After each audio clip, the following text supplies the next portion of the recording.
Party వ్యతిరేక చర్యలకు high command serious అయింది. పార్టీ వ్యతిరేక చర్యలు అంటే ఆయనకు సంబంధించినటువంటి కాంగ్రెస్ పార్టీ నాయకులకి, ఆయన అనుచరులకి, ఆయనతో పాటుగా కాంగ్రెస్ పార్టీలో కొనసాగిన వ్యక్తులకు కాకుండా వేరే వాళ్ళకి అక్కడ మున్సిపల్ కౌన్సిలర్ టికెట్లు కేటాయించడంతో ఆయన ఇండిపెండెంట్ అభ్యర్థులతో ప్రచారం చేస్తున్నారు. ఇండిపెండెంట్లకి ఉన్నవారిని వారి గుర్తుపై ఓటు వేసి గెలిపించండి అని చెప్పి అభ్యర్థిస్తున్నారు. దీంతో పార్టీ హైకమాండ్ సీరియస్ అయింది. జీవన్ రెడ్డి పైన అధిష్టానం వేటు వేయడానికి సిద్ధమైంది. తాజాగా సీఎం రేవంత్ రెడ్డి పైన వివాదాస్పద వ్యాఖ్యలు కూడా చేసుకొచ్చారు. మున్సిపల్స్ ముగిసాక చర్యలు తప్పవని కాంగ్రెస్ వర్గాల్లో చర్చ కూడా జరుగుతోంది. జగిత్యాల మున్సిపల్ బరిలో రెబల్స్ రంగంలోకి దిగారు. అయితే అనుచరులని రెబల్స్ గా పోటీలో ఉంచి వారి తరఫున ప్రచారం చేస్తున్నారు జీవన్ రెడ్డి. ఇటీవల తన బాధను వెలగక్కుతూ కన్నీళ్లు కూడా పెట్టుకున్నారు జీవన్ రెడ్డి. సో ప్రస్తుతానికి జీవన్ రెడ్డి మున్సిపాలిటీకి సంబంధించినటువంటి జగిత్యాల మున్సిపల్ పరిధిలో మొత్తం కూడా ఇండిపెండెంట్ అభ్యర్థులే గెలిపించాలన్నట్టుగా ప్రచారం చేసి తిరుగుతున్నారు. ఎయిర్ కండిషనర్ గుర్తు పట్టుకొని ఆ ఎయిర్ కండిషనర్ గుర్తుపై ఓటు వేయాలని చెప్పి అభ్యర్థిస్తున్నారు. అటువైపు యాపిల్ సింబల్ పట్టుకొని యాపిల్ సింబల్ పైన కూడా ఓటు వేయమని చెప్పి అభ్యర్థిస్తున్నారు ఆయన. సో అక్కడ మొదటిగా జీవన్ రెడ్డి పెట్టింది పేరు జగిత్యాల జిల్లాకి. జగిత్యాల జిల్లా వ్యాప్తంగా ఆయన పెట్టింది పేరు. కాంగ్రెస్ పార్టీ జెండా మోసినా, ఎన్ని కష్టాలు వచ్చినా కాంగ్రెస్ పార్టీలో కొనసాగిన వ్యక్తి జీవన్ రెడ్డి. కాంగ్రెస్ పార్టీ సీనియర్ నాయకుడు. ప్రస్తుతం నాయకులందరిలో కూడా కాంగ్రెస్ పార్టీకి సంబంధించి జీవన్ రెడ్డి చాలా సీనియర్. సో జీవన్ రెడ్డి లాంటి వ్యక్తులకి, తన అనుచరులకి టికెట్ ఇవ్వడానికి కూడా అవకాశం లేదు ఈసారి. సో అక్కడ సంజయ్ డాక్టర్ సంజయ్ కాంగ్రెస్ పార్టీలో చేరి కాంగ్రెస్ పార్టీలో కొనసాగుతున్నట్టుగా కనిపిస్తూ ఉన్నప్పటికీ బీఆర్ఎస్ పార్టీ నేతను చెప్పుకుంటాడు, అది వేరే విషయం. సో బీఆర్ఎస్ పార్టీ నేతను బీఆర్ఎస్ పార్టీలో ఉన్నానని చెప్పి క్లీన్ చిట్ కూడా తీసుకున్నాడు స్పీకర్ దగ్గర నుంచి. సో కాంగ్రెస్ పార్టీకి సంబంధించి బీ ఫాములు ఇచ్చింది ఆయనే. కాంగ్రెస్ పార్టీకి ఇప్పుడు ప్రచారం చేస్తుంది ఆయనే.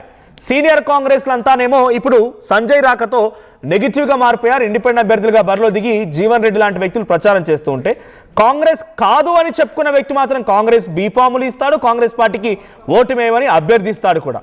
సో సంజయ్ ఏమో కాంగ్రెస్ కాదు అని చెప్పి కాంగ్రెస్ పార్టీకి సపోర్ట్ చేస్తూ, కాంగ్రెస్ అయినటువంటి జీవన్ రెడ్డి మాత్రం ఇండిపెండెంట్కి సపోర్ట్ చేస్తున్నారు. సో ఇప్పుడు ఇండిపెండెంట్లకి సపోర్ట్ చేయడాన్ని జీవన్ రెడ్డిని విభేదిస్తూ జీవన్ రెడ్డి మాటల్ని, జీవన్ రెడ్డి చర్యలకి వేటు వేయడానికి కాంగ్రెస్ అధిష్టానం సిద్ధమైందట. ముఖ్యమంత్రి రేవంత్ రెడ్డి పైన కూడా కొంత ఆగ్రహానికి గురవుతూ కన్నీళ్లు పెడుతూ మాట్లాడుకొచ్చారు జీవన్ రెడ్డి ఇటీవల కాలంలో.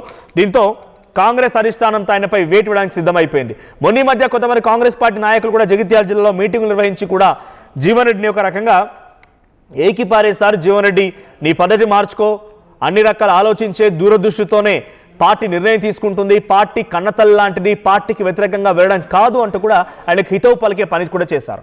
సో ప్రస్తుతానికి జీవన్ రెడ్డి ఆ ఇండిపెండెంట్ అభ్యర్థులకి ప్రచారం చేయడమే, ఆయన పార్టీ గైడ్ లైన్స్ని దాటి వెళ్తున్నారు, పార్టీకి అగేన్స్ట్గా వెళ్తున్నారన్న రకంగా కాంగ్రెస్ పార్టీ భావిస్తోంది. మా ప్రతినిధి చంద్రశేఖర్ ఉన్నారు. చంద్రశేఖర్, జీవన్ రెడ్డి పైన వేటు వేసే అవకాశం కనబడుతోంది. జీవన్ రెడ్డిని కొంత పార్టీ నుంచి ఇబ్బందులు గురే అవకాశం ఉంది, డిసిప్లినరీ యాక్షన్ తీసుకునే అవకాశం కూడా కనబడుతోంది. కానీ జీవన్ రెడ్డి మాత్రం ఏమాత్రం తగ్గడం లేదు. ఇక్కడ ఇంట్రెస్టింగ్ విషయం ఏంటంటే, నేను చెప్పినట్టుగా అసలు బహుశా రాజకీయ చరిత్రలో ఎక్కడా జరగలేదేమో. బీఆర్ఎస్ పార్టీ అని చెప్పుకునే వ్యక్తి ఏమో కాంగ్రెస్ పార్టీ అభ్యర్థుల పైన గెలిపించండి అని చెప్పి కోరడం, కాంగ్రెస్ పార్టీలో ఉన్న వ్యక్తి, కాంగ్రెస్ పార్టీలో సీనియర్గా ఉన్న వ్యక్తి మాత్రం ఇండిపెండెంట్ అభ్యర్థుల పైన ఓటు వేసి గెలిపించమని అభ్యర్థించడం. సో కొంత జగిత్యాల జిల్లాలో కాంట్రవర్సీ కొనసాగుతోంది. ఇప్పుడు ఈ కాంట్రవర్సీ ఎలా జరిగే అవకాశం ఉంది, దీనికి ముగింపు ఎలా పలకొచ్చు, కాంగ్రెస్ అధిష్టానం నిర్ణయం మేరకి జీవన్ రెడ్డి ఏం చేయబోతున్నారు? మనోజ్, గత కొన్ని రోజుల నుంచి జగిత్యాల రాజకీయాలు తెలంగాణ రాష్ట్ర వ్యాప్తంగా చర్చకు దారితీశాయి. ఆసక్తికరమైనటువంటి రాజకీయ పరిణామాలు చోటు చేసుకున్నాయి. కట్ చేస్తే తాజాగా మున్సిపల్ ఎన్నికల బరిలో దిగేటువంటి నేపథ్యంలో సైతం బీఆర్ఎస్ నుంచి విజయం సాధించినటువంటి ఎమ్మెల్యే డాక్టర్ సంజయ్ కుమార్ కాంగ్రెస్ పార్టీలో చేరిపోయారు. చేరిపోయిన తర్వాత ఆయన స్పీకర్ గడ్డం ప్రసాద్ క్లీన్ చీట్ ఇవ్వడం జరిగింది. ఆయన పార్టీ ఫిరాయించలేదని చెప్పి, అది 2 రోజుల క్రితం జరిగినటువంటి విషయం. అప్పటి నుంచి కూడా ఎప్పుడైతే జగిత్యాల నియోజకవర్గానికి, జగిత్యాల ప్రజల సంక్షేమ అభివృద్ధి కోసం నేను ప్రభుత్వంతో కలిసి పనిచేస్తా అని ముఖ్యమంత్రి రేవంత్ రెడ్డిని కలిశానని చెప్పి పలుమార్లు ఆయన డాక్టర్ సంజయ్ కుమార్ చెప్పడం జరిగింది. అప్పటి నుంచి సైతం 10 సంవత్సరాలు కాంగ్రెస్ పార్టీని, కాంగ్రెస్ పార్టీ కార్యకర్తల మీద ఆయన హుకుం చెలాయించాడు, అనవసరమైనటువంటి రాద్దాం చేశాడు, తప్పుడు కేసులు బనాయించినటువంటి వ్యక్తి సడన్ గా అధికారంలో ఉన్నటువంటి పార్టీ వైపు చేరి, ఈ పంచన చేరి మరొకసారి పెత్తనం చెలాయించే దిశగా వస్తున్నాడు, అడుగులు వేస్తున్నాడు అని చెప్పేసి తీవ్రంగా మండిపడ్డాడు జీవన్ రెడ్డి. ఈ క్రమంలోనే సంపాదించేటువంటి ప్రయత్నం చేశారు. కాంగ్రెస్ కు సంబంధించినటువంటి సీనియర్ మినిస్టర్స్ అయినప్పటికీ ఏమాత్రం తగ్గలేదు. తాజాగా మున్సిపల్ ఎన్నికలటువంటి నేపథ్యంలో సైతం 50 వార్డులు ఉన్నాయి జగిత్యాల మున్సిపాలిటీలో.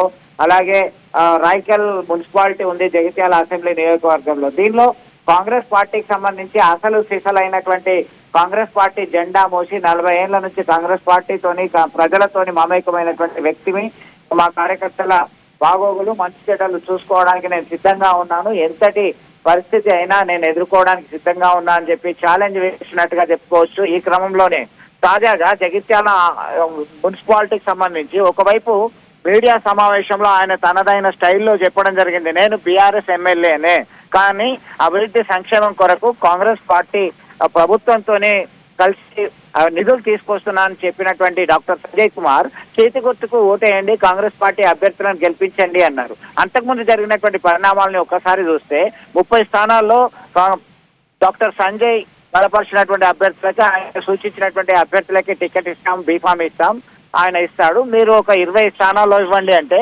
ఎందుకు ఇదేమన్నా వాటాలు ఇస్తున్నారా, మాకు మీరు చేయాల్సినటువంటి పని ఏం లేదు, మొత్తానికి మొత్తం ఇచ్చుకోండి పర్వాలేదు అని చెప్పి ఆగ్రహం వ్యక్తం చేశారు జీవన్ రెడ్డి. చంద్రశేఖర్, ఇంత సీనియర్ నాయకుడు కాంగ్రెస్ పార్టీలో చాలా కీలకంగా వ్యవహరించారు, మాజీ మంత్రి, ఒకసారి ఎమ్మెల్సీ, ఇన్ని రకాలుగా జీవన్ రెడ్డికి ఎలిజిబిలిటీ ఉంది. కాంగ్రెస్ పార్టీ అధిష్టానం కూడా ఇప్పుడున్నటువంటి సీనియర్ మంత్రులు కూడా ఆయన్ని గౌరవిస్తూ ఉంటారు, ఆయనకి కొంత సముచిత న్యాయం కల్పిస్తూ ఉంటారు. కానీ ఇక్కడ కేవలం జగిత్యాల మున్సిపాలిటీ టికెట్లు కూడా కేటాయించలేటువంటి స్థితిలో ఆయన ఉన్నారా?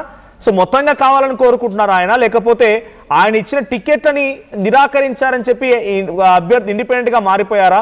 ఇండిపెండెంట్ అభ్యర్థులకి గుర్తులపై ఓటు వేయని అభ్యర్థిస్తున్నారా? అసలు జీవన్ రెడ్డిని పార్టీ పక్కన పెట్టేసింది అనుకోవాలా కంప్లీట్గా? ఇక ఖచ్చితంగా మనోజ్, మీరు అన్నట్టు జీవన్ రెడ్డి ఒకటే చెప్తున్నారు, ముందు నుంచి మా ఎగ్గాలే, నేనే కాంగ్రెస్ జీవన్ రెడ్డి కాంగ్రెస్ ఇక్కడ జగిత్యాల అంటే వేరే వ్యక్తి ప్రమేయాన్ని నేను ఎట్లా సహిస్తాను, నా కార్యకర్తలు నన్ను నమ్ముకున్నటువంటి వాళ్ళు ఎట్లా సహిస్తారని చెప్పేసి ఆయన ఆవేదన వ్యక్తం చేశారు. తాజాగా జరిగినటువంటి పరిణామాల నేపథ్యంలో ఎన్నికల ప్రచారంలో సైతం పాల్గొని ఆయన కన్నీటి పర్యంతమయ్యాడు. ఎంత అన్యాయం జరిగింది చూడండి, అసలు శిక్షలు ఎవరు, మీకు అండగా నేను ఉంటా అంటే కార్యకర్తలు, అక్కడ ఉన్నటువంటి స్థానిక ప్రజలు సైతం ఆయనకి సంఘీభావం తెలపడం ఒక రకమైనటువంటి మొన్న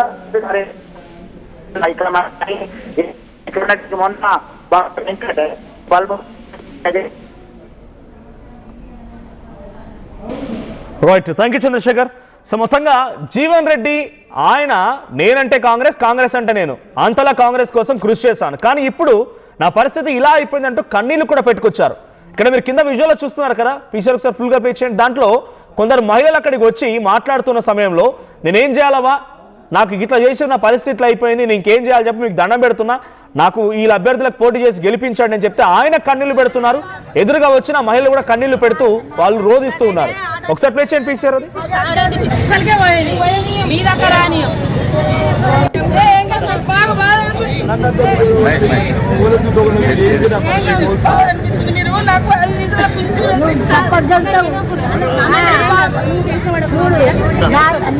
నాకైతే ఆట వచ్చినప్పుడు పంపించి మీ దగ్గర అక్కడ అది కన్నీళ్లు పెడుతూ ఆ కార్యకర్తలు ఆయన కలవడం, ఆయన కూడా కన్నీళ్లు పెట్టుకోవడం. సో ఎలాగైనా సరే మీరు చెప్పిన వాళ్ళకే ఓటేస్తామని చెప్పి అక్కడ కార్యకర్తలు కూడా భరోసాని ఇస్తున్నారు, ఆయనకు సంబంధించి అనుచరుల అభిమానులు కూడా భరోసా ఇస్తున్నారు.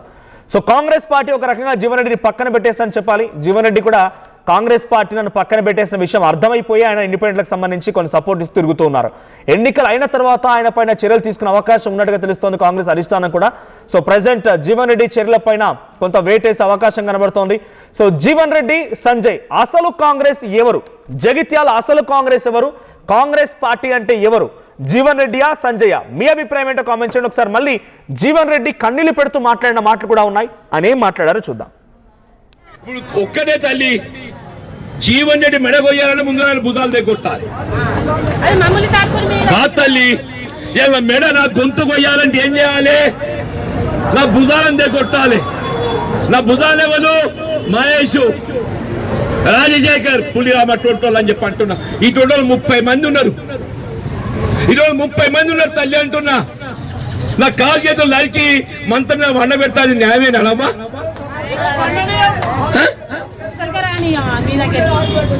నేనేం తప్పు చేసి రాహుల్ గాంధీ గారు చెప్పినావా, చట్టసభకి ఏ పార్టీకి ఎంపిక అదే పార్టీలు ఉండాలి. ఇదే రేవంత్ రెడ్డి గారు చెప్పిండ్రు, ఎవరైనా పార్టీ మాత్రం రాళ్ళ బట్టి కొట్టు అని చెప్పిండు. ఇదో మామదామా నిజమే, వాస్తవంగా చెప్పిండు. పోయిన ఎలక్షన్ అప్పుడు రేవంత్ రెడ్డి గారు ఏదిస్తున్నదో వారసేగా చెప్పిన పిసిసి అధ్యక్షుడిగా ఎవడో ఒక పార్టీకి గెలిచి ఇంకో పార్టీకి మారితే, పార్టీ ఫిరాయిస్తే రాళ్లతో కొట్టండి చెప్పి పిలిపించిన తల్లి.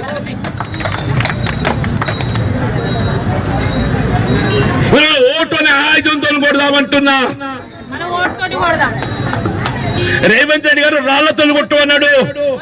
నేనంటున్నా ఓటు అనే ఆయుధంతో కొడదామంటున్నా. నేను ఓటుతోని మిమ్మల్ని గెలిపిస్తాం. 40 ఏళ్ల సుందలు ఉంటున్నారు మీరు. ఒక్క నిమిషంలో పింఛను పెట్టించి ఇలా మన చేకూర్తి ఏదైతుందో రాజు దొంగలు పడ్డట్టు ఏదైతుందో ఎత్తుకపోయినావా. సంటి పొలంలో గద్ద తనకపోయినావా. గద్ద తనకపోయినావా. తినగాడు బుక్కలు ఎత్తుకపోయినావా అంటున్నా. తిన ముందర పల్లె ఇంకేసినావా. ఇప్పుడు ఒక్కడే తల్లి జీవన్ రెడ్డి మెడ కొయ్యాలని ముందు భుజాలు దగ్గొట్టాలి. అది మమ్మల్ని తాకుని మీరు కా తల్లి ఇలా మెడ నా గొంతు కొయ్యాలంటే ఏం చేయాలి? నా భుజాలను దగ్గొట్టాలి. నా భుజాలు ఎవరు? ఏం కాదు, నాకు బాగా బాధ అనిపిస్తుంది. మీరు నాకు 5 నిమిషాల పింఛను